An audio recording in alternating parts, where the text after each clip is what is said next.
Shalom Bapak Ibu terkasih dalam Tuhan. Apa kabar? Harapan saya kabar Bapak Ibu adalah damai sejahtera, baik-baik saja. Itu merupakan doa dan permohonanku kepada Tuhan. Pagi hari ini untuk mendampingi Bapak Ibu terkasih, saya rindu menyampaikan firman Tuhan ketika seakan-akan Tuhan diam. Ketika seakan-akan Tuhan diam. Saudaraku terkasih, mungkinkah Allah itu diam? Dan mengapa dia diam? Saudara, terambil firman Tuhan dari Habakuk pasal yang ketiga, ayat yang ke-17 sampai ayat yang ke-18.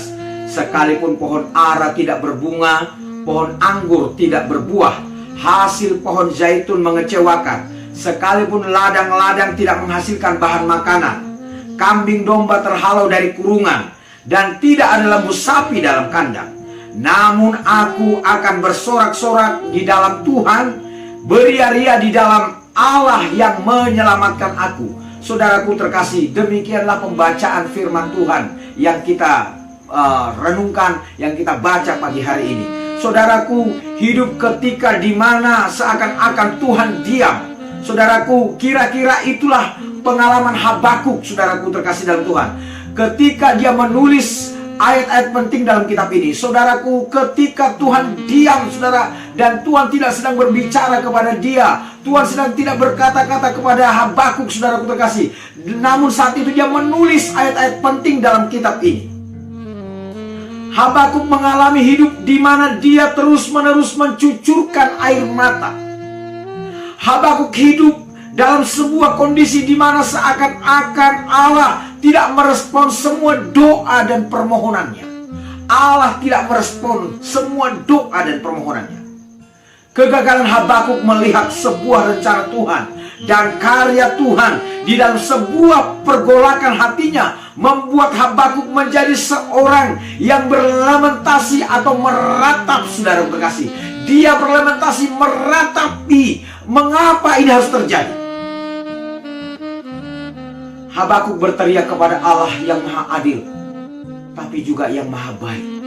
Dia berteriak, dia berseru, Tuhan, mengapa engkau membiarkan? Tuhan, mengapa engkau tidak menolong? Saudara terkasih, Habakuk berteriak kepada Allah yang sangat mengenal dirinya dan mengerti diri Habakuk sebelum Habakuk mengenal dan mengetahui siapa dirinya. Allah sudah lebih dulu, Allah lebih tahu siapa diri Habakuk itu. Yang menjadi pertanyaan Habakuk ialah, mengapa orang-orang fasik seakan-akan hidup damai dan orang-orang benar hidup dalam keadaan kesulitan, hidup orang-orang benar dalam keadaan yang begitu genting, hidup orang-orang benar hidup orang-orang benar ada dalam situasi yang begitu sulit. Itulah, saudara terkasih, keadaan di mana Habakuk sedang menulis kitab ini. Dia sedang bertanya, mengapa Tuhan engkau izinkan orang-orang benar, engkau izinkan orang-orang yang baik itu ada dalam kesulitan, sementara orang-orang jahat, sementara orang-orang kafir, mereka seakan-akan bebas, mereka seakan-akan terpelihara dengan baiknya.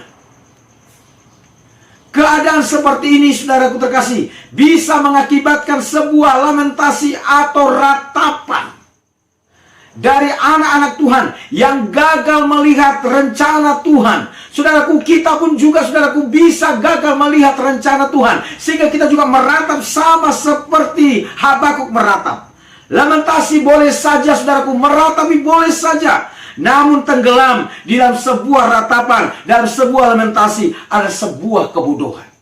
Oleh karena itu, saudaraku terkasih, bisa saja anak-anak Tuhan itu di dalam pencobaan, di dalam ujian, di dalam masalah.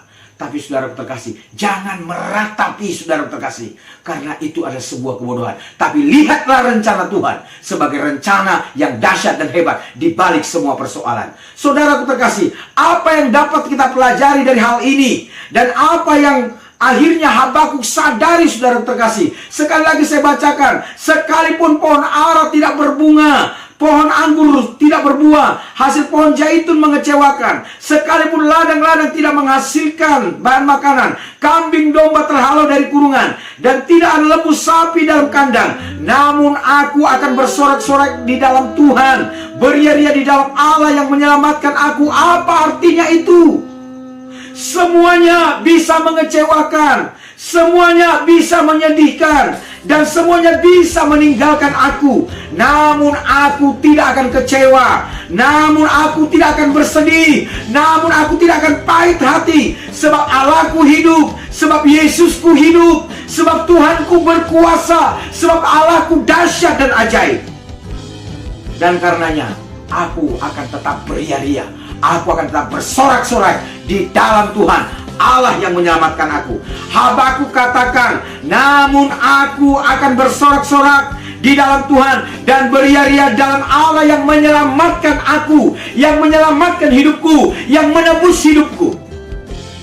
Saudaraku terkasih dalam Tuhan, saya tidak tahu apakah engkau sedang meratap saat ini, apakah engkau sedang berduka saat ini, apakah engkau sedang bersedih hati saat ini. Saya mau katakan, jangan tinggal di dalam ratapan, jangan tinggal di dalam kesedihan. Karena lihatlah rencana Tuhan yang baik, rencana Tuhan yang luar biasa. Bahkan ada sebuah rencana Tuhan yang hebat di balik semua permasalahan, di balik semua pergumulan. Pasti ada rencana Tuhan, pasti ada maksud Tuhan.